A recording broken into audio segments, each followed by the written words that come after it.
Well, a major win for female athletes across the world as the IOC has announced a new policy banning transgender women, again, biological men, athletes from competing in women's events at the Olympics, aligning with President Trump's executive order ahead of the 2028 LA Games. The policy further explains that for all sports disciplines of an IOC event, including the Olympic Games for both individual and team sports, eligibility for any female category is limited to biological females. IOC President Kirsty Coventry said this in a statement, quote, "It would not be fair for biological males to compete in the female category." Of course it wouldn't. All right, we're going to welcome in right now Carrie Sheffield with the IWF, along with Bill Bock, who is an attorney specializing in sports and Title IX law. Welcome to you both. Great to see you this morning. Carrie, it is a great day for women's sports in spaces. When you heard this news, what did you think? We were thrilled at Independent Women. We were so excited. This is, it was a long time coming. It's common sense. And what I found very interesting about the statement from the Olympic Committee is that they said it was rooted in science. And so obviously it is rooted in science, but it's very important for people to make sure that when there is quote unquote settled science, if it's not rooted in common sense and basic reality, that we should challenge and push back. So this ruling is rooted in science. It's rooted in the law. It's also rooted in public opinion, which is democracy. And so it's a win on all fronts. Yeah, it definitely is. And Bill, this new policy really aligns with President Trump's executive order that he signed back in 2025, which reinstated Title IX regulations that have been vacated during the Biden administration. Do you think that we could see athletes outside the Olympics really start to feel more positive effects from this? I do, and thank you for mentioning President Trump, because he gets a lot of credit for getting the ball rolling and creating some real momentum internationally with his bold executive order back in January of last year. And with the Olympics coming here in 2028, the rest of the world looked at that and decided the time's now. The IOC also has a new president, Kirsty Coventry, and credit to her for doing the right thing as well and pulling together a group of scientists.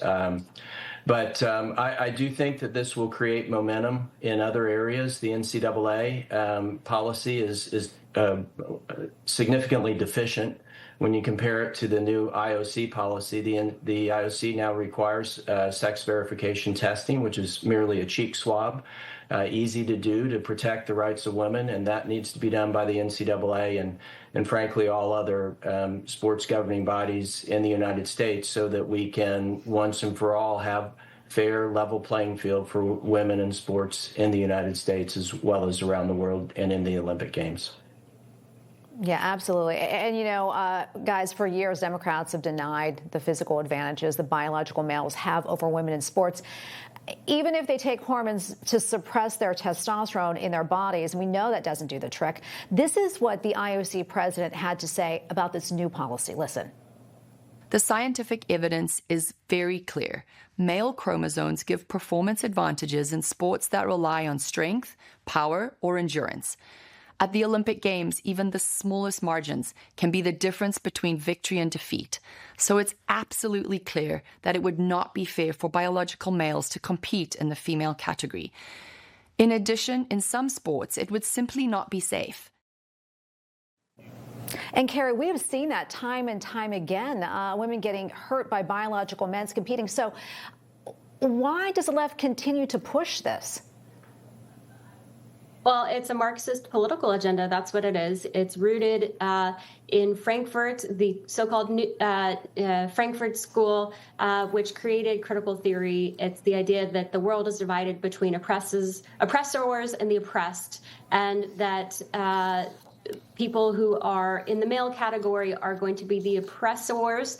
But if you had gender dysphoria, then you needed to be able to transition over. So it's all not rooted in science. It's rooted in ideology. And my one caveat and concern, I would say, while this is a wonderful decision by the Olympic Committee, I'm wondering how much of this is real, or is it just because President Trump is robustly saying we will not have this happen in Los Angeles when we host these games. So I hope this is durable. I hope it's permanent. I hope it is truly rooted in science and fairness and the law, that this is forever going to be this way.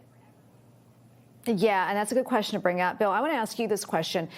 What happens now to the female athletes who had their medals taken away because they were competing against a biological male? I mean, will they be able to get those medals? Or, when it comes to other sports, not Olympics, but maybe in high school or something, if this has a trickle-down effect, will they be able to get their, other trophies? Well, I think it will have an impact. The courts, interestingly, had looked at the prior IOC policy, which was 180 degrees from the new one, the one that protects women, and had mentioned that in the bad decisions, two of which are being appealed to the Supreme Court, and a decision's expected by the end of June.